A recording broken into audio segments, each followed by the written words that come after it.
Well, hello, welcome to the channel and thanks for joining me. So today we're going to take a quick look at the Sanyo MGP9.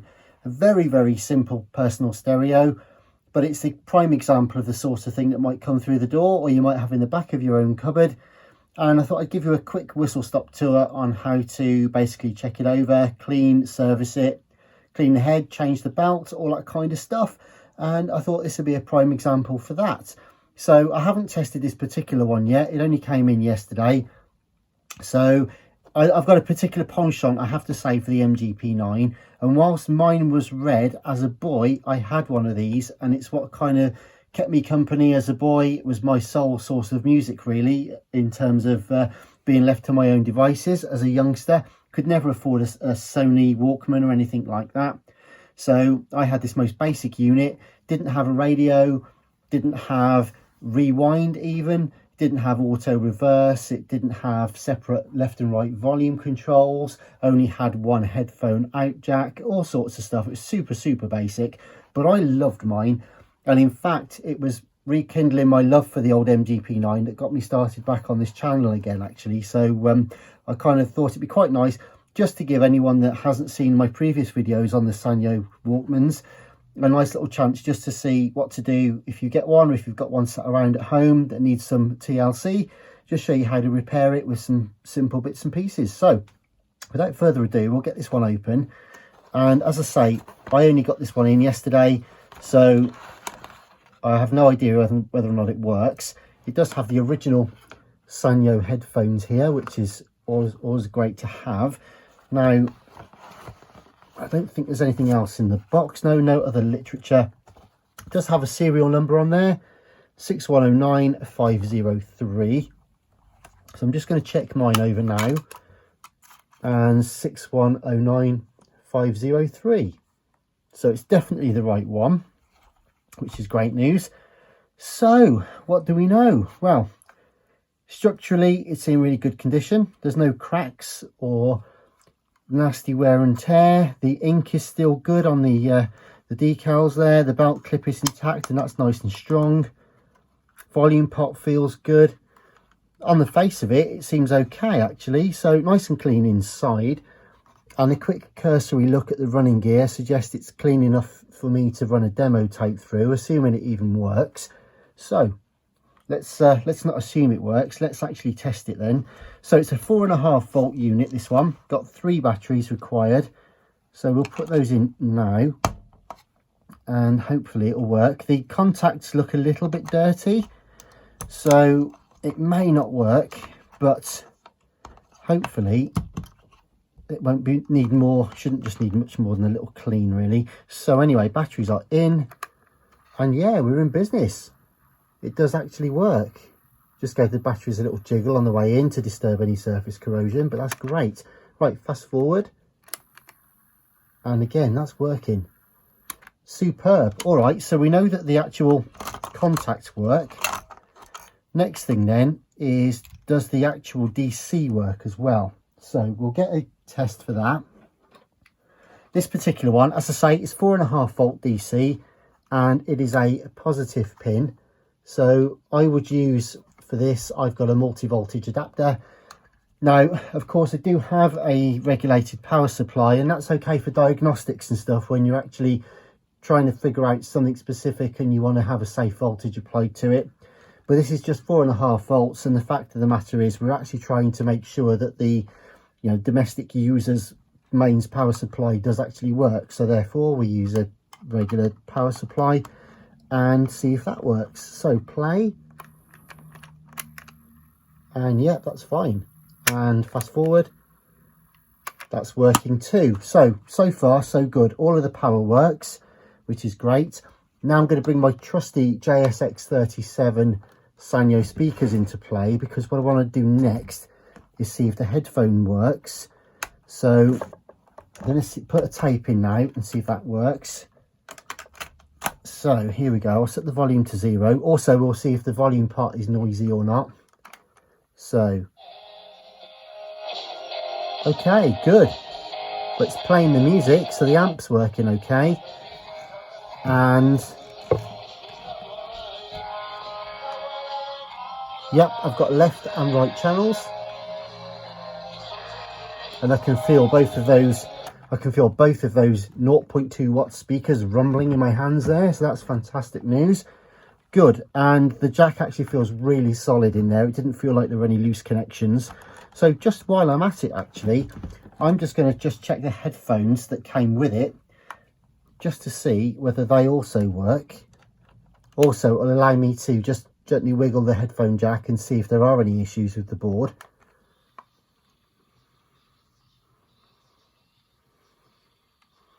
No, I've got to say, they're working perfectly well. Got stereo sound, and there's no crackles if I try and adjust the headphone jack or anything like that. So this is super. So basically now then, we'll just check the belt. We'll probably change it, because even if it's running okay, sometimes you'll get just a little bit of a wobble there, because when these things have been stood up for a while, you'll get a teardrop shape on the belt. And what happens is it tends to form its own little shape around the smaller spindle or smaller pulley from the motor, and you'll get a tiny bit of a out of round, like a teardrop shape almost, and that will give you some wow and flutter. So we don't want that. So what I'm doing now is taking the 3 screws out from the back of the case, and they'll all be the same length. So don't forget the one inside the battery compartment, like so, and then carefully unclip the back cover. Just be careful with the thin part, brittle thin old plastic there on the corner by the battery compartment. Nothing else to see really. The battery ribbon is connected to it, but that's about all. And there we have it. So it's as simple as that to get to the belt on one of these. I can now see the corrosion as well, bit of corrosion on the contacts, so we'll clean that in a second. But first, let's do this belt. And yeah, it's not too bad actually. You can see what I mean about that bit of a teardrop though. It's slightly, not quite so pronounced, but it's definitely slightly out of round. And there is if I just lay that down, you can probably see a little bit of a point there, and that's just where it's been sat around that little pulley just there, like so. So we shall replace that with a trusty new one, which is just round, nice and simple. A square cut belt. I always think it's quite funny that you get square belts that are actually round, but there you go. So we'll just make sure that's all nice and snug. Spin it up a few times to make sure it's seated correctly, like so. Marvelous. So I'm just going to put the power back on now, just check it's running okay. And always keep the old belts actually in a separate bag away from everything else, because this one actually is still quite supple, it's flexible, and when you're working on old electronics, sometimes you might not have a belt at all if it's disintegrated or turned to goo.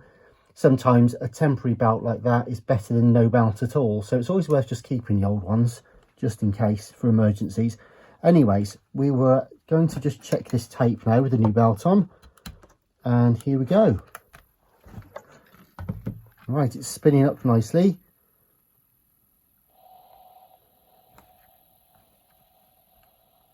Right. Okay, that's great. So let's put a tape in and have a listen.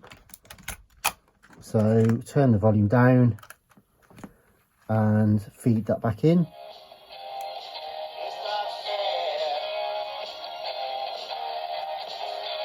Great stuff. Okay, so everything's working fine. It sounds good. Everything's nice, and all the joints are nice and solid. The belt's running nicely. I did, however, notice it was running slightly slow though, only marginally. Now on this particular unit, we've got a trim pot, which is just there.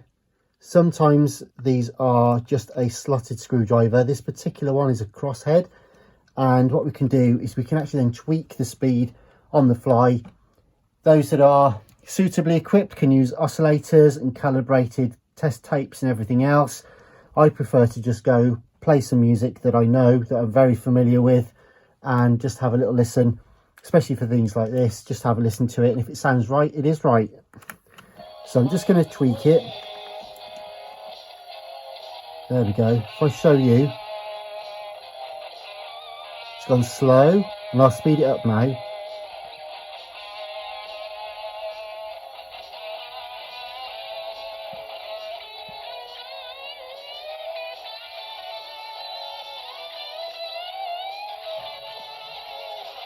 There we go.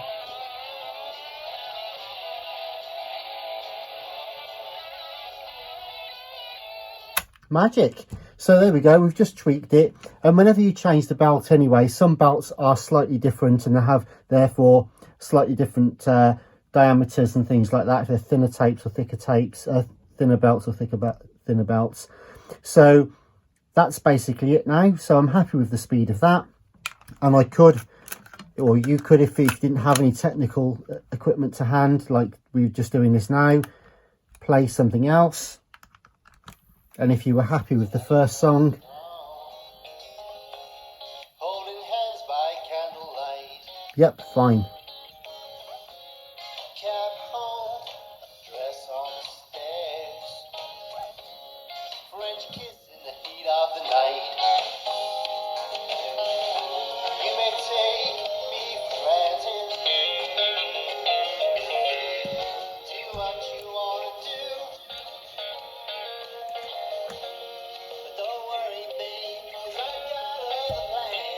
There we go. Good. So that's that done now then. So I'm happy with that. So all that remains is to get it back together and give it a deep polish. So to that end, just unplug everything again. And there was no need to clean the potentiometer this time or anything else. And just gently clip this back on like so, making sure that everything is nice and neat around the edges. And just be careful not to do what I've done, which is to trap the ribbon. If it is, there we go, withdraw that and get the 3 screws back in.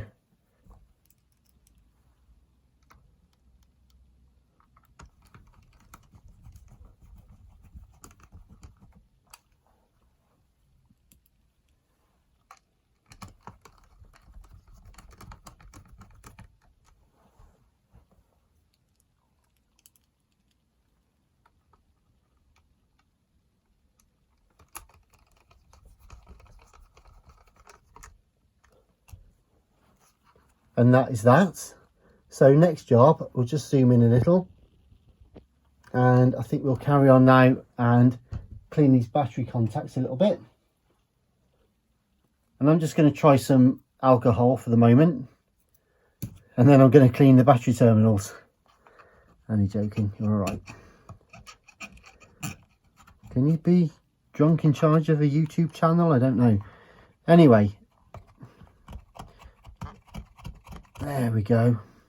Just getting some of the goo off with some alcohol. You can use contact cleaner. I've even got like an acidic one here. I've got a lime. I've got freshly squeezed lime juice. I'm not that posh, but now and again, not to waste the lime juice because that's quite acidic. Vinegar, things like that. Anything really that will chew through the corrosion. Just be careful you don't get it everywhere, and be super careful as well if you're little top tip here now, if you are using contact cleaner for, say, I don't know, the potentiometer or something, and you want to spray it, you think you want to just spray it in there, please don't, because it will just dissolve all your ink. All the screen printed ink will start to wipe off, and you'll lose the sort of the integrity of the print and stuff. So make sure you take it apart and just use very liberal amounts. In fact, if you can help it, if it is a bit noisy or crackly, just keep working it back and forth a few times until it starts to clear. You might find that you don't even need contact cleaner. So only use chemicals if you really need to. But anyways, they look and sound and feel better already. So I'm pleased, I'm happy with that. And I'm pretty sure if I just want to check this now as a sanity check, that if I put 3 batteries back in and press play, it's working fine. Good. So we've done that now. Superb job. Right, I think that is all there is to do apart from a clean. And to that end, this one's actually really not too bad. I'm just going to use some cutting compound on the face. Now I use a T-cut, which is a somewhere here. Use a T-cut, and then I use maybe some car wax or something like that as well, and then use some vinyl cleaner for the rear case, the plastic case on the back usually. Now the T-cut you have to be super careful with. A couple of reasons. One is it will, without doubt, cut that paintwork straight off, so be super careful near anything that's printed. Also, make sure you always check that the ink or the print is on the reverse side. Don't ever rub against, it might sound obvious, but stickers and print and stuff will come off straight away. Now these ones, the chrome stuff on these Sanyo ones, and this print is actually printed on the reverse of the plastic, so this is actually fairly protected. So I know from experience that I can actually cut through this slightly and get the minute scratches and things out without actually damaging the print or the design. But be super careful with whatever that you're cleaning. Don't use any abrasives or chemicals unless you know it's absolutely safe. Always check a little bit first on an inconspicuous area, as they say. Right, so to that end, I'm going to now go for it. You can also just wipe it down first with, for example, just like a cleaning cloth or a what do you call them? They're like baby wipes sort of things. But given that the cutting compound is actually going to be more abrasive than that anyway, this is going to get the grime and the grease straight off. You might be able to see, actually, it starts off as a cream colour, but you might see it being a bit grey already, and that's just grime. Just grime. And we're not going to go crazy with this. We're really not going to go crazy. We're just going to, you'll know where the safe bits are to do.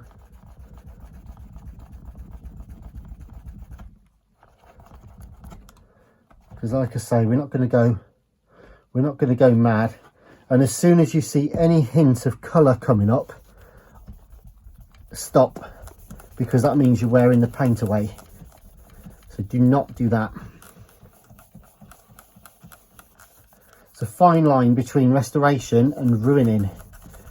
And I actually think that having a nice patina is a good thing. Especially on the old JVC and Marantz or whatever else stuff you might have, boom boxes, Sharp and stuff like that. If you've got things where there's, scratches and scrapes on the metalwork and the odd ding and things like that, that's fine. That's all good. It's all part of the history. But when something is like that, almost monolithic, 80s kind of plastic, it looks scruffy otherwise. So it's always nice just to give it a very gentle, what we call a sympathetic restoration. And you'll see what I mean when we do the final, we do some final B-roll shots a bit later. You'll see what I mean. But I wanted to do this a bit like a QVC kind of thing. Not that I watch QVC, and not that I'm affiliated with any of these products whatsoever. In fact, it's a tiny little channel I've got here, and I'm not monetized at all or whatsoever. This isn't anything to do with raising funds, but I wanted to do it in real time just to give you a taste of kind of being in the room, as it were, just chatting rubbish to you guys and just showing you what it's like to be doing this on a sort of daily basis, as I do.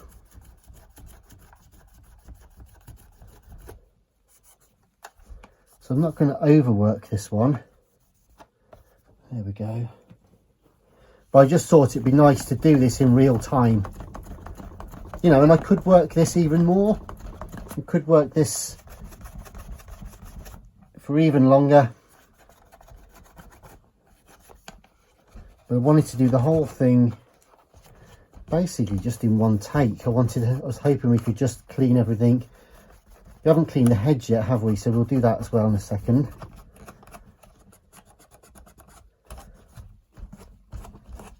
Obviously this is just the cleaning phase. I'll put a little bit of wax on there now.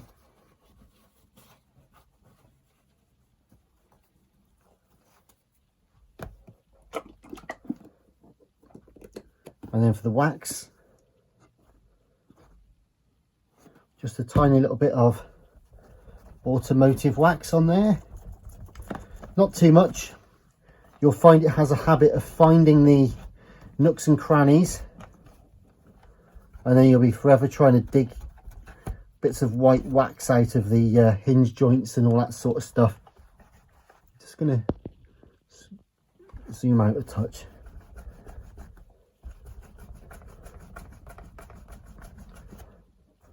So just giving this a little bit of a polish. Sometimes I do go a bit crazy on this, and you know, we'll do loads of stuff. Right, finally, a little bit of vinyl and rubber care, and you'll find with this, if you watch what happens now to this belt clip, just turns beautiful. All this vinyl starts to come alive. It really does.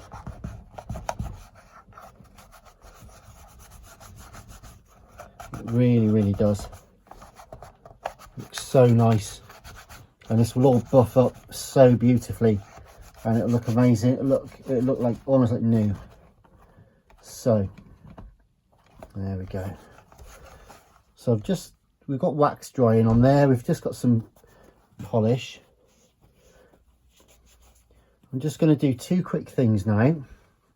One is to clean the head just while we're here, and whilst I'm waiting for the wax to dry.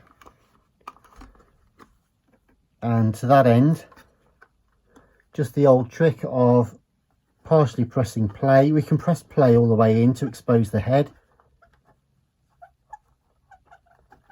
and then also clean the capstan. Just a bit of isopropyl alcohol on the Q-tip just there, and then you can clean the pinch roller. Don't know if you can see that there, but you clean the pinch roller by bringing it out kind of halfway. Obviously don't press play fully all the way in, because it will lock against the capstan and you won't be able to turn it to clean it. So just keep, you can't really see what I'm doing here, but there we go. Hopefully you will see that you've got some grime has come off of the pinch roller. It's not too bad though, to be fair. It's really not too bad. Okay, and also just going to clean inside. Just clean inside the lid as well.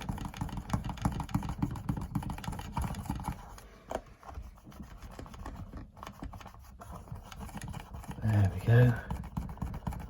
Lovely. Good. Okay, so just while I was cleaning the heads, the wax has dried now. So just give everything a buff with a fresh, dry, clean cloth. And I found that the concoction that I use this way, by the time it's finished, everything kind of starts to blend into itself. So all of the different polishes, some which are suited better to soft plastics, some are suited better to hard, but they actually come together brilliantly with one dry cloth at the end. You just buff it up, and that's that. So I think this video is probably about 25 minutes long now, but I'm just going to shoot some very quick B-roll to show you a closer look in a second. But in that 25 minutes or so, we have seen in a slightly tatty unknown entity, and we have checked the batteries. We've cleaned the battery contacts, got it running off batteries, proven that the DC jack also works. We've cleaned the head, the pinch roller, the capstan. We have changed the belt. We've had the back off and inspected and a good look around. We've checked the headphone jack. We've checked the volume potentiometer. As I say, we've put a fresh belt on there, given it a deep polish and a clean, and everything works perfectly. So I think that'll do for this quick one take effort. I think we'll cut away to some pretty pictures. So here it is then, the Sanyo MGP9 in blue, and what a beautiful thing it turned out to be. It was actually in really nice condition anyway, to be fair, but we've cleaned the battery contacts. We've now proven that it works off its own batteries and indeed from the DC jack. The belt has been replaced, the head's been cleaned, and it's had a nice general deep polish. We also checked the headphone jack and the volume pot for any noise, crackles or dry joints, and we're happy that this one works absolutely perfectly, even with its original headphones that are supplied with it in the box. So there you go then. What's that taken? 25 minutes, half an hour? That's all it needs sometimes to give something a bit of TLC and give it a new lease of life. So I hope you've enjoyed the video. Please do subscribe and hit the notifications bell for updates. We've got plenty more personal stereos to come. We've got boom boxes, 8 tracks, all sorts of retro gear. So whilst this was a very simple and not a massively technical video, hopefully you've enjoyed it, and perhaps it's brought back a bit of spark for your love for retro kit and old personal stereos and the like. So please do hit the like button if indeed you did like the video, and I'll be back soon. Thanks again for watching. Bye bye.